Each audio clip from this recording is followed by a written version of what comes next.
Hello traders, and welcome back to my YouTube channel IPDATrader. Now in today's video we are going to be talking about the fractal nature of the market, which is a very important piece that you must understand when it comes to trading the financial markets, because obviously as you go and um, search through the different time frames, they may all tell you different things and you may get confused wondering which one should I follow, what is the best time frame, things like that. And I'm hoping with this video I can provide a little bit of clarity in that sense. And yeah, if this sounds like something you want to learn today, right? Make sure you stick to the entire video, because once again we're going to be talking about the fractal nature of the market and how do we take advantage of that. So with all that being said, guys, let's actually get started with today's video.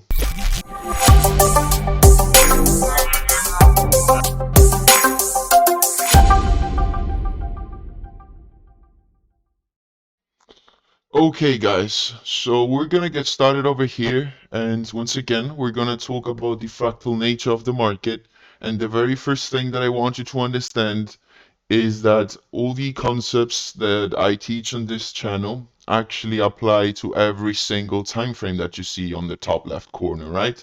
They all work on every time frame, but however, that doesn't mean that you're gonna go, as an example, let's see over here, let's go a little bit back in time. That doesn't mean that you're gonna go to a 1 minute time frame. You're gonna look for an order block and you're gonna say, okay, so this is a 1 minute order block, let me buy over here because this is an order block. There was some sort of break of structure to the upside over there. I'm gonna buy, right? And if we actually drag that across, you will see that in particular this time it worked out, right? Because once again, the concepts apply to each and every single time frame. But what you actually have to do is you have to understand that you must put different time frames together, and this is actually what I teach in the mentorship. You have to go with a multi-time frame approach, right? And what I suggest you do is, if we actually go let's see, if we go to an empty space over here, we can write some stuff. We can say, okay, so what I suggest you do is you want to first have a higher time frame, which could be something as the daily, the weekly, monthly, 12-hour, potentially an 8-hour frame. And this is where you want to get your higher time frame narrative and bias, right? So higher time frame, narrative, and bias.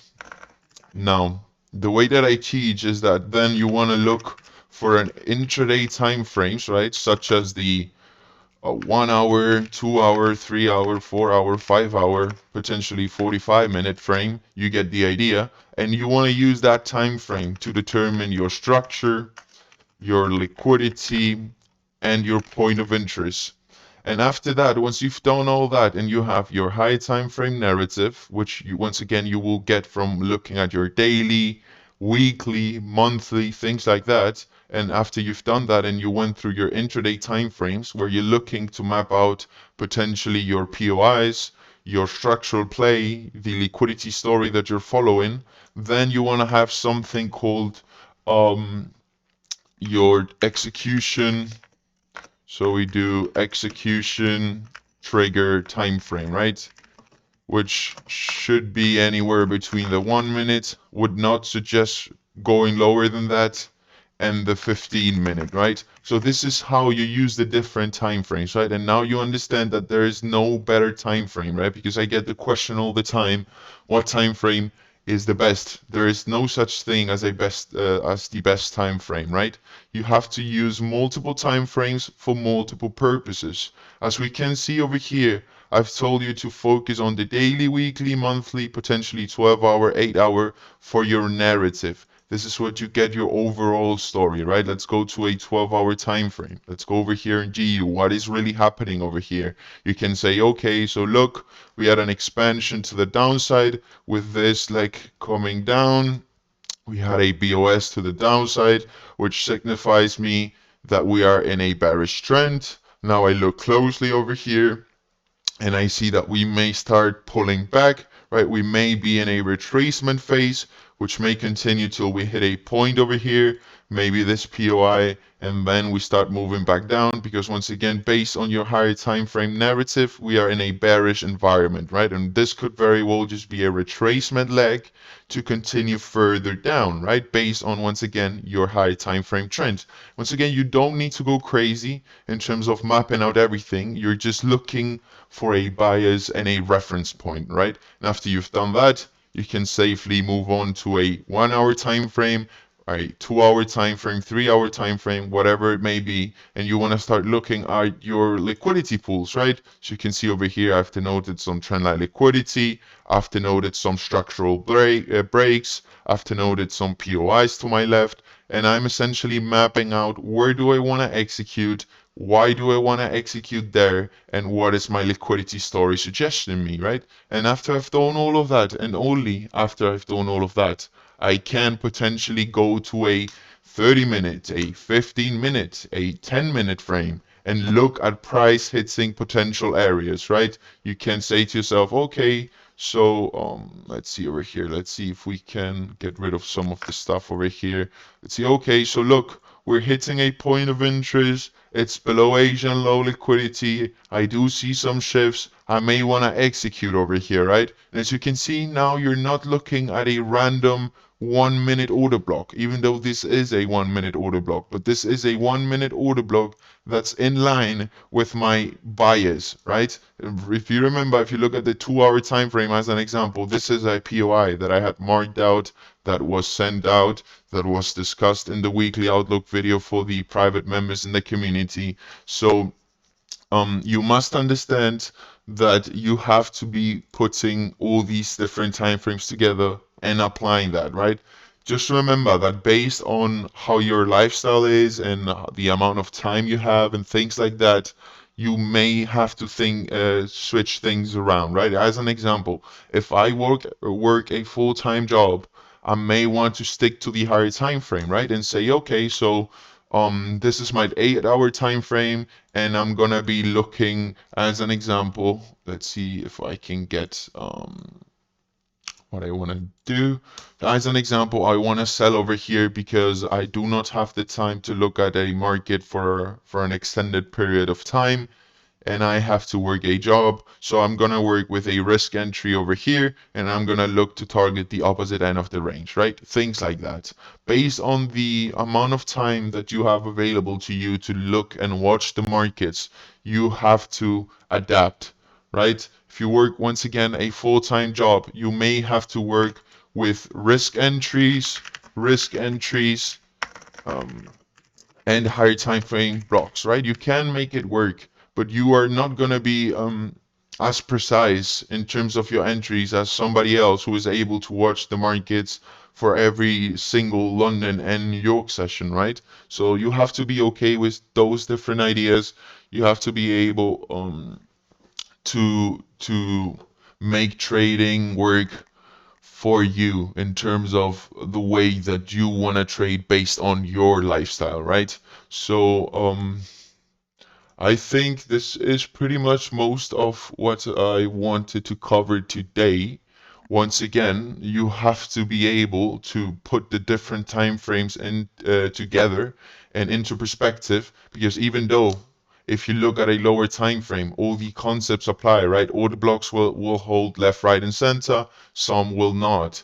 And looking blindly at a 1 minute frame and saying to yourself that this is an order block and I'm gonna buy it or I'm gonna sell it is not going to get you profitable. You have to be looking at multiple time frames. As an example, if you're someone who's very impatient, you might want to say, okay, I'm looking at a 15-minute frame for my overall bias, right? As an example over here, we're looking just at the 15-minute time frames. You would say, okay, I see some sort of bullish structure being developed over here. If we trade above this high, I'm going to be looking at my origin or discounted areas to potentially place a buy limit based on, once again, just the 15-minute frame, and I'm going to be looking to buy over here. Then I'm going to be zooming in into the potential 5-minute to refine those areas, and I'm going to be looking at my 1-2 minute frame for executions, right? So in that case, what we've done is we've said that our 15-minute frame is going to be our time frame for the higher time frame narrative and bias, which is something that I not recommend because that's just a very low time frame. And I'm looking at my 5 minutes for my POI, structure, and liquidity.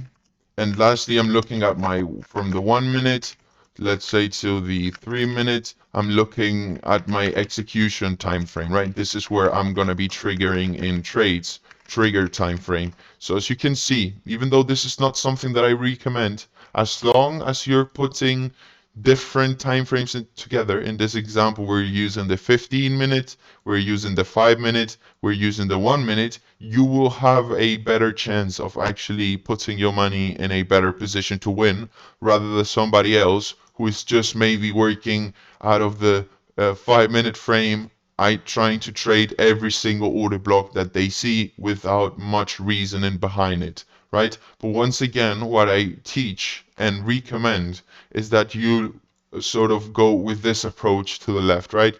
Look for a higher time frame bias, which once again you will get from your daily, weekly, monthly, 12-hour, 8-hour chart. Then look at your intraday time frame, such as the 1 minute till the 4-hour as an example, and try to identify your structure, liquidity, POI selection. And once you've done that, you can just simply wait for price to get to where you want it to be and look for your executions and triggers based on, once again, the 1 minute, the 2 minute, the 3 minute, the 4 minute, the 5 minute time frame, right? That way you're not going to be blindly trying to buy or sell.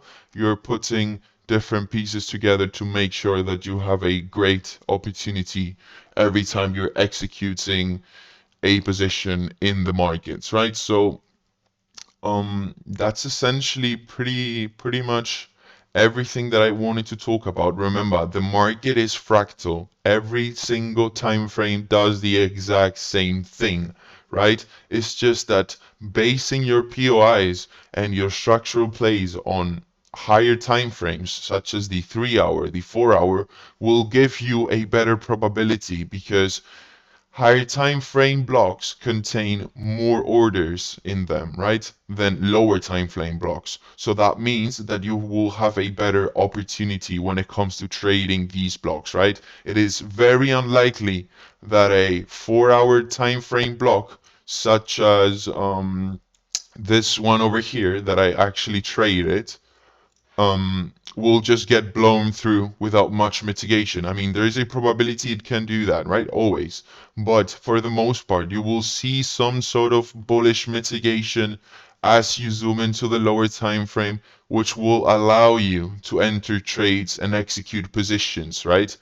On the other hand, working off 2 minute frames and just looking at every single POI to buy or sell will probably not always be the best opportunity for you, right? As an example over here, this is just a random POI at a random spot, not much reasoning behind it. You just chose this area to buy, right? So you can see, yes, you might see some little reaction, but you will get blown through because what you're doing over here in this particular scenario is that you're not pairing this POI with anything else. You don't know what the higher time frame is doing. You don't know what the structure is telling you.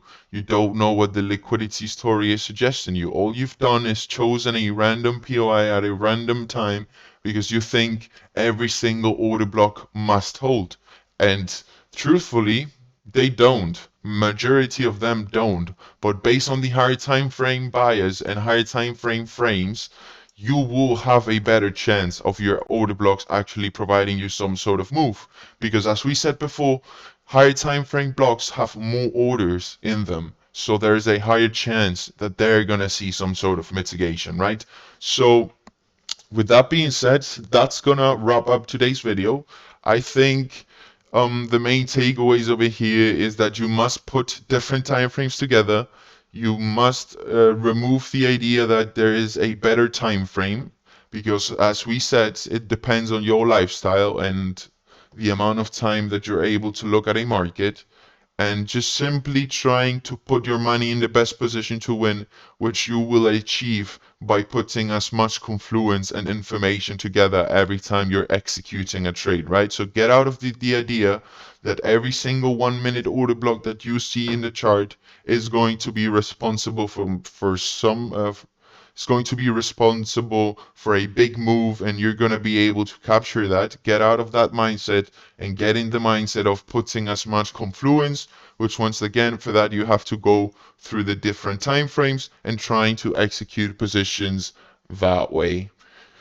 So with all that being said, guys, thank you very much for listening. I really do hope this provided you some help in terms of time frames and understanding that the market is fractal, and that depending on what you want to do, you have to look at different time frames. And yeah, with that being said, guys, thank you for listening. Feel free to drop video suggestions, drop a comment, a like if you actually enjoyed the video, and I will skim through that, obviously. And yeah, that's it, guys. Thank you for listening, and I will see you guys very soon. Take care, everybody.